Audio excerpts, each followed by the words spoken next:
Saudara-saudara yang kasih dalam nama Tuhan Yesus Kristus, Shalom Aleichem Bisem Hamashiach.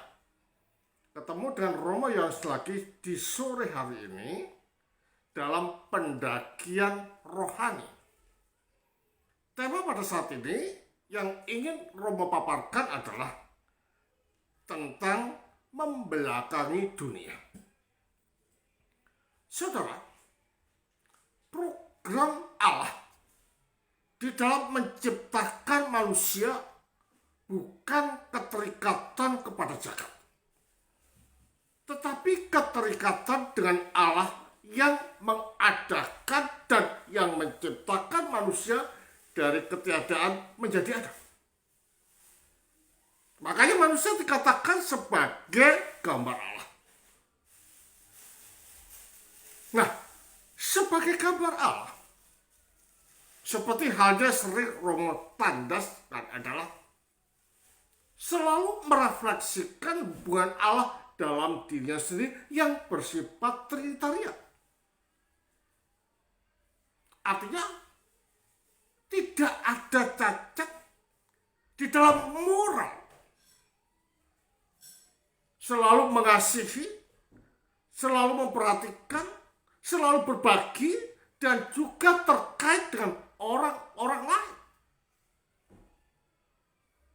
Ini membuktikan bahwa manusia itu adalah makhluk sosial dan makhluk yang berbagi.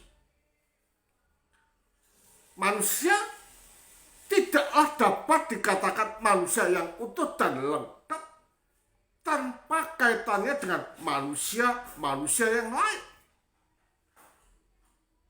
Nah, ini merupakan suatu bentuk yang merefleksikan hubungan Allah dalam dirinya sendiri yang bersifat trinitarian itu. Selalu moving dan ekstasi di dalam dirinya sendiri menuju dirinya sendiri, yaitu orang-orang lain. Karena apa? Mereka adalah satu dengan kita dalam esensi kemanusiaan. Atas dasar inilah, maka keterikatan manusia dengan Allah itu sangat erat. Dan bahkan manusia dikatakan sebagai makhluk rohani. Karena apa? Diciptakan menurut gambar dan rupa Allah. Pikirannya rohani, cara pandangnya rohani, berkatanya rohani, kehendaknya rohani, tindakannya itu juga rohani.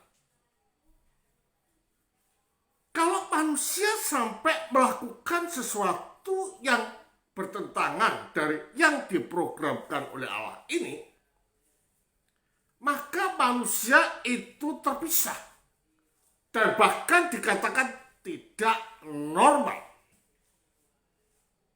Nah, itu dibuktikan dengan sikap-sikapnya jahat, ya, suka berdusta, ya, tidak jujur, tidak peduli dengan orang lain, egois,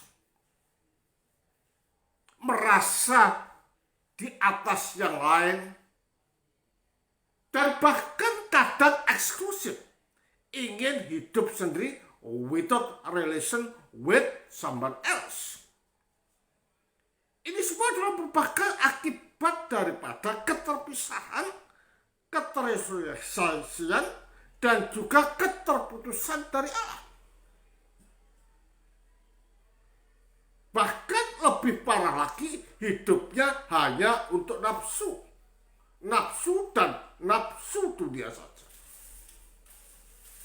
Atas dasar inilah maka Allah menginginkan supaya manusia kembali kepada fitrah atau rancangan Allah dari semula untuk manusia membelakangi dunia.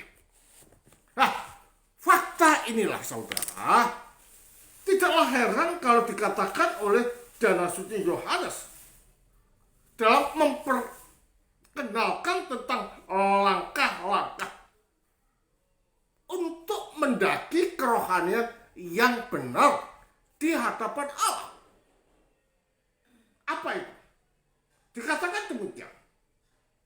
dari semua makhluk ciptaan dan rasional diberkati dengan martabat kehendak bebas. Kenapa? Karena Allah yang menciptakan manusia itu mempunyai kehendak bebas, jadi manusia juga dikaruniai kehendak bebas. Artinya manusia itu bukan robot. Manusia bukan wayang kulit.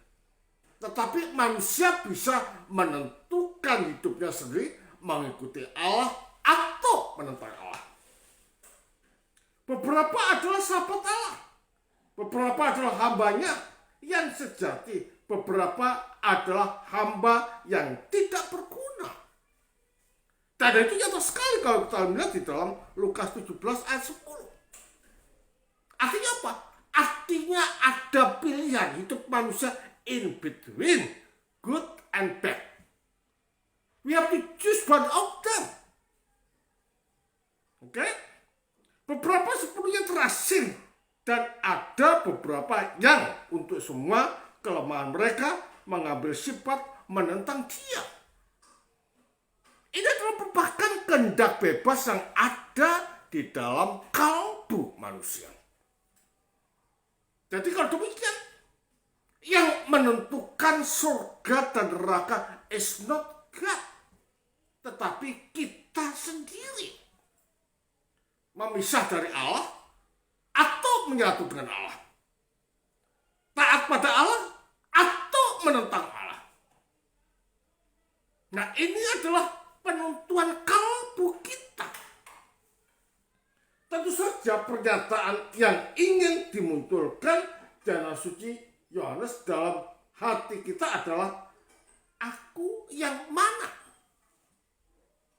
Artinya kita suruh pilih dalam posisi menentang Allah or not. Ya, atau kita setia kepada Allah. Kita tahu bahwa tidak semua orang yang dibaptis berhasil masuk surga. Nah, ini adalah merupakan suatu peringatan bagi kita bahwa tidak semua orang dibaptis masuk surga. Karena pada waktu kita dibaptis, di dalam prinsip memang kita telah diselamatkan, tetapi kita sedang hidup. Artinya bahwa kita masih berjuang di dalam mengarungi dunia yang serba glamor dan banyak tantangan di dalam hidup ini. Nah, kalau kita tenggelam di dalam urusan-urusan jagat, urusan-urusan dunia, dan bahkan uang atau yang kita miliki dapat dikatakan sebagai gantinya Allah, maka kita akan menggali kubur kita sendiri dan menanti penderitaan kekal setelah roh meninggalkan tubuh dan kita menghadap pada Sang Khalik. Jagat ini maya, saudara. Ya, semua that we have it after we die, everything going to be left. Akan ditinggalkan, harus ditinggalkan, dan tidak ada satupun yang kita bawa. Ya, tidak setiap orang yang masuk melalui pintu yang sempit dengan teguh berjalan di jalan yang sempit itu. Masuk, tetapi tidak mau jalan. Artinya menuruti tentang perintah-perintah Allah dan juga menghidupinya. Jadi dalam hidup kekristenan itu tidak hanya slogan kosong, tetapi harus diimplementasikan di dalam kehidupan nyata.